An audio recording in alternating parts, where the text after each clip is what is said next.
साथियों नमस्कार।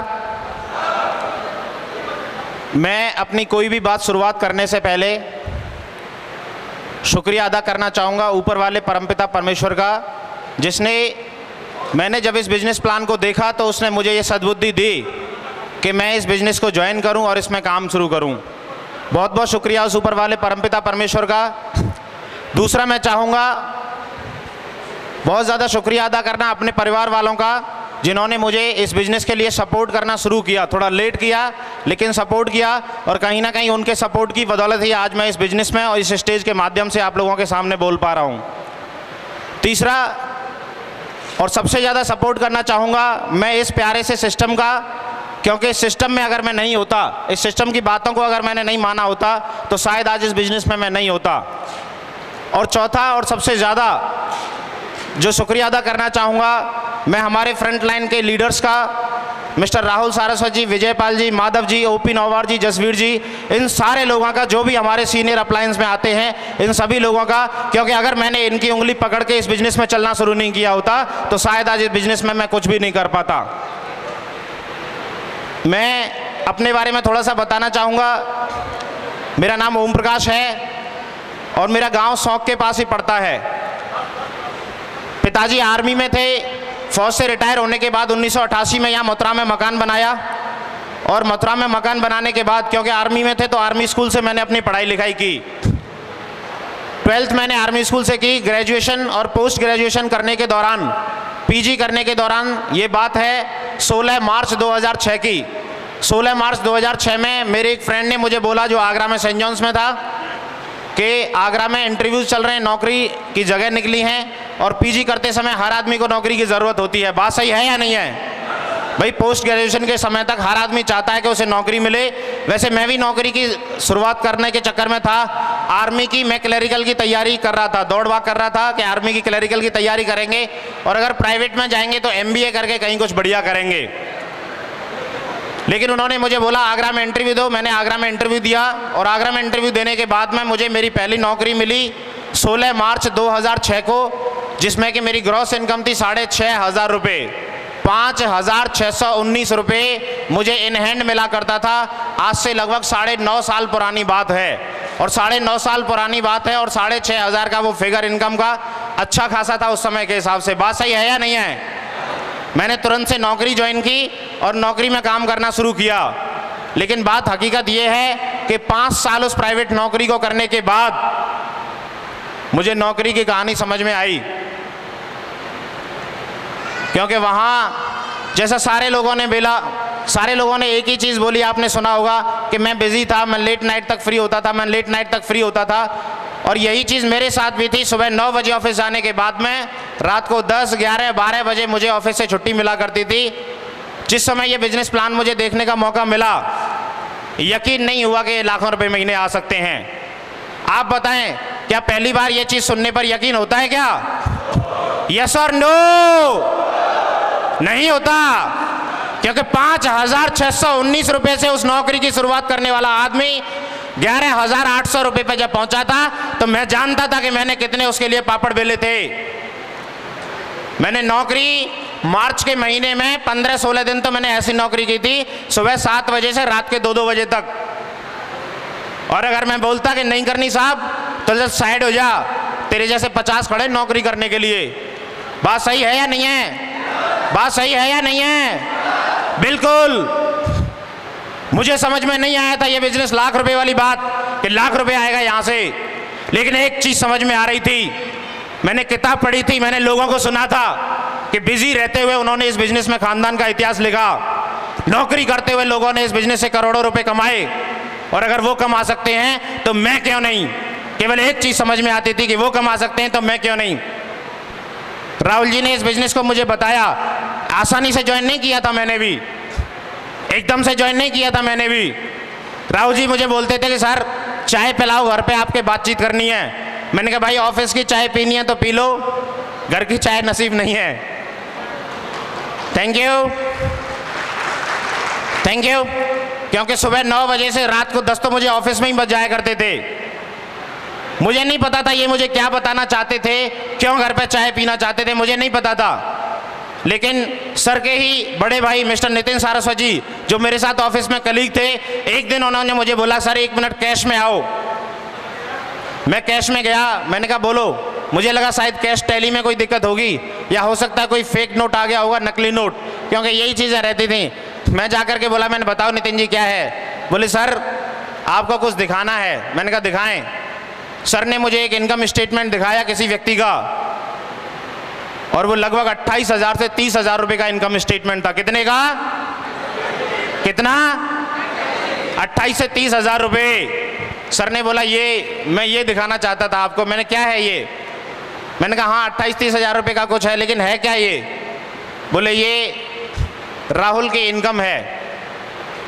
नितिन जी के छोटे भाई हैं राहुल जी। मैं चाहूंगा इन दोनों भाइयों के लिए एक बार जोरदार तालियां दोस्तों, जोरदार।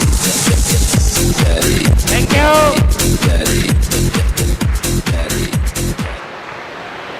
मुझे नितिन जी ने इनकम दिखाई और मैं अचंभे में रह गया, यार 30,000 रुपये महीना।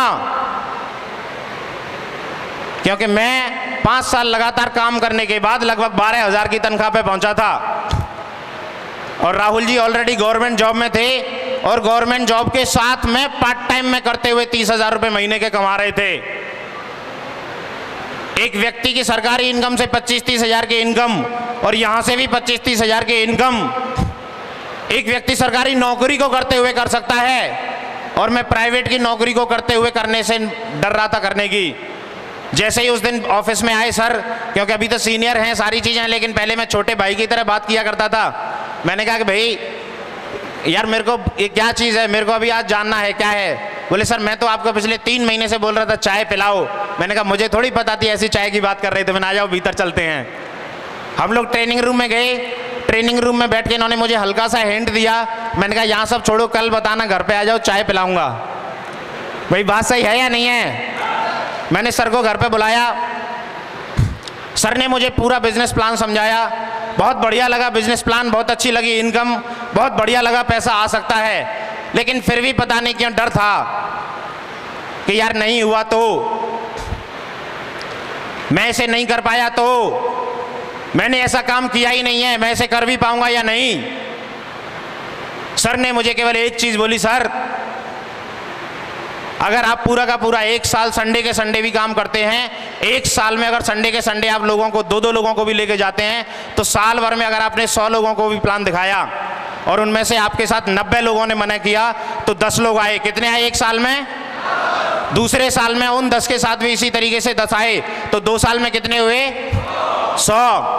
3 साल में इन 100 के साथ में 10-10 आए, 1,000, और चौथे साल में उन 1,000 के साथ अगर 10-10 आए तो 10,000 लोगों का नेटवर्क हुआ। 4 साल में 10,000 लोगों का नेटवर्क 4 साल के अंदर। Thank you.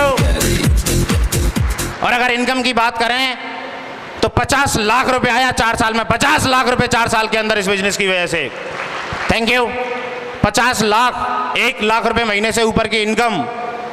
बातें बढ़िया लग रही थी, सारी चीजें बढ़िया लग रही थी, लेकिन फिर भी डर था।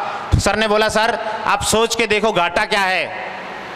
बस ये जो बात इन्होंने कही कि घाटा क्या है, ये मुझे बहुत सही लगी। एक तरफ मेरे पास मौका था कि अगर लोग आ गए तो इतना काम हो सकता है, इतनी इनकम आ सकती है, और एक तरफ अगर नहीं भी हुआ और मैंने जो प्रोडक्ट लिया वो प्रोडक्ट मुझे मिला, हो सकता है 1,000-2,000 मुझे ऐसा लगे कि शायद नहीं है उतने का। एक नए आदमी के पॉइंट ऑफ व्यू से बता रहा हूं मैं, हो सकता है मुझे उस समय ऐसा लगता, लेकिन अगर ये पैसा आता तो जिंदगी बदलती। बात सही है या नहीं है? अगर ये इतना पैसा आया तो जिंदगी बदलेगी। जाट आदमी हूं, बताता हूं, जाट आदमी हूं, मोटी बात समझ में आती है। मोटी बात पर इन्होंने क्लिक कर दिया, मेरे समझ में आ गई। मैंने बोला ठीक है सर करते हैं, बिजनेस बढ़िया है।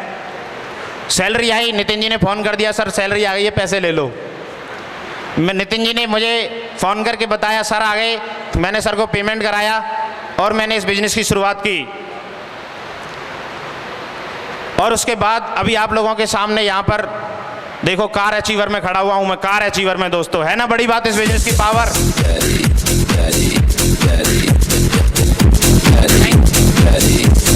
Thank you. लेकिन ये सारी चीज़ें कैसे क्यों, अगर आपने नहीं समझा तो नहीं हो सकता। अगर आपने समझा कैसे और क्यों, क्या किया ऐसा, मैं बताता हूँ, इस बिजनेस को ज्वाइन किया और पहले 4 महीने में मेरा रिजल्ट क्या था मैं बता देता हूँ। पहले 4 महीने में 35 से 40 लोगों को प्लान बताया था, एक भी व्यक्ति मेरे साथ ज्वाइन नहीं था, एक भी। 40 लोगों को प्लान दिखाने के बाद भी उन लोगों ने मना कर दिया था। बोले सर, मेरे दोस्तों ने वही बातें बोली थी, तू ही बन जा भाई करोड़पति, तू ही बन जा करोड़पति, तेरी कार आ जाएगी, हम तो इसी में खुश हैं। गली मोहल्ले में बात की, वहाँ पर भी यही डायलॉग सुनने को मिला। ऑफिस में बताया मैंने, इंश्योरेंस फील्ड में था मैं, ऑफिस में बताया मैंने 2 लोग ज्वाइन कराने हैं, 8-8 हज़ार रुपये लगवाना है, 1,000 रुपये का चेक आएगा, बोले 10-10 हज़ार की 2 पॉलिसी दे दे, 5,000 कमीशन ले लेना मेरे से। वो और भी गुरु थे। बात सही है या नहीं है? लेकिन बोला जाता है ना इस बिजनेस में सिस्टम और अपलाइन। राहुल जी उस समय भी मुझसे बात करते रहते थे, बोले सर काम शुरू करो। मैंने नहीं बता रहा था कि काम क्या चल रहा है। मैंने एक दिन बोला, मैं सर काम वाम कुछ नहीं है, मैंने तो बहुत कोशिश करके देख ली, कोई ज्वाइन नहीं करना चाहता इसको। सर ने बोला क्या बताया आपने लोगों को? मैंने बताया सर कि मैंने लोगों को बताया 2 लोग ज्वाइन कराने से 1,000 रुपये आता है, लाखों रुपये आता है। सर ने बोला ऐसे अगर बताया है तो 1,000 को बता दो, कोई ज्वाइन नहीं करेगा।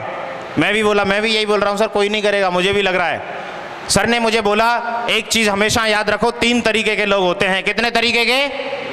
कितने तरीके के? एक, जो पानी देखा स्विमिंग पूल में 10 फीट के पानी में कुछ लोग तैर रहे हैं, देखा और बोले बहुत आसान है यार, कोई दिक्कत नहीं, बढ़िया, फर्स्ट क्लास कपड़े उतारे, कूद गए, डूब गए।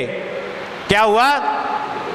डूब गए। 1-2 लीटर पानी अंदर गया, जैसे तैसे बाहर निकाले गए, पानी बाहर निकाला, लेकिन फिर बोलेंगे जिंदगी में अब पानी में नहीं उतरूंगा भाई। बात सही है या नहीं है? क्यों? उसको सीखा नहीं उन्होंने।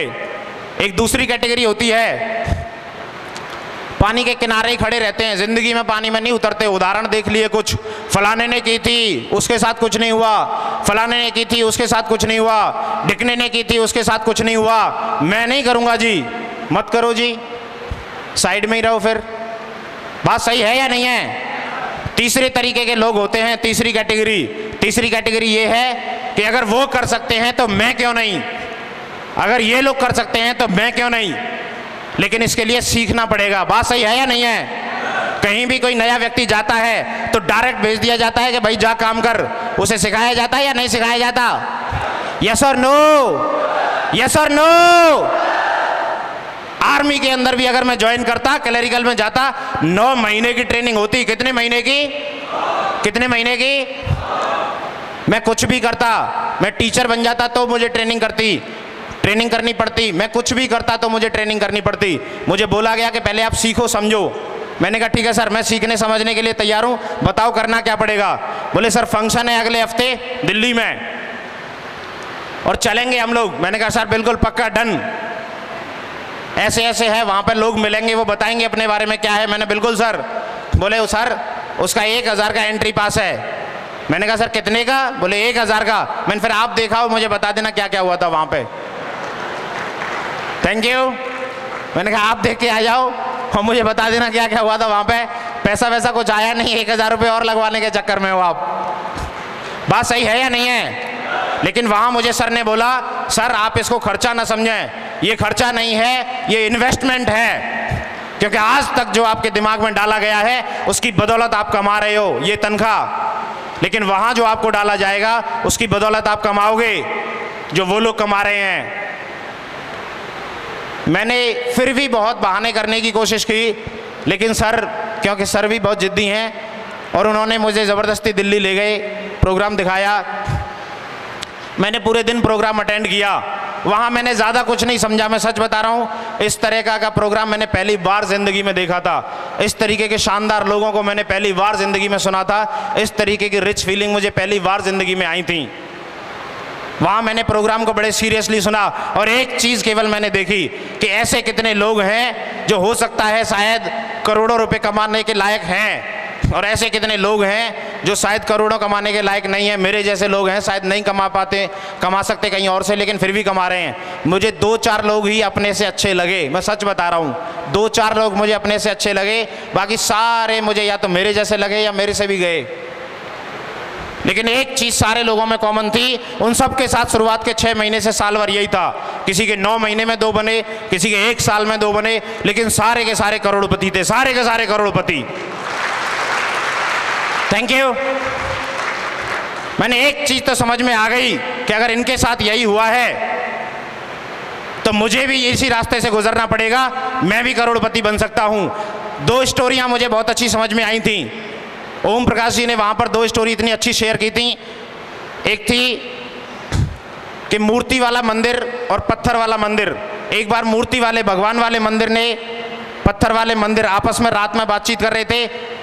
सीढ़ियों वाले मंदिर ने बोला कि भाई आप भी उसी पहाड़ से लाए गए पत्थर हो और मैं भी, मेरे ऊपर यहाँ जूते चप्पल पड़े रहते हैं और आपके ऊपर फल मेवा माला पता नहीं क्या क्या चीज़ें आपके ऊपर चढ़ती हैं। मूर्ति वाले पत्थर ने मुस्कुराकर जवाब दिया, बोले बात बिल्कुल सही कह रहे हो, लेकिन जब बारी आई थी हमें शेप में ढालने की और पहली ही छेनी जब तेरे ऊपर चली तो तू उफ सहन नहीं कर पाया, तू बिखर गया, तू टूट गया और फिर बोला गया, बोले इसे ले जाओ भाई सीढ़ियों में लगा दो। और जब मेरे ऊपर छेनी का बरसना शुरू हुआ था तो 6 महीने से साल भर तक मैंने छेनियों की हथौड़ी की चोट को सहा था और उस छेनी और हथौड़ी की चोट को सहने के बाद आज मैं यहां पर हूं। Thank you, thank you. अगर वो 6 महीने से साल भर की हथौड़े और छेनी की चोट आप सहन कर सकते हो तो आप यहां पर आ सकते हो। फूल माला पैसा सम्मान सारी चीजें आपको मिल सकती हैं। तैयार है करने को? तैयार हैं?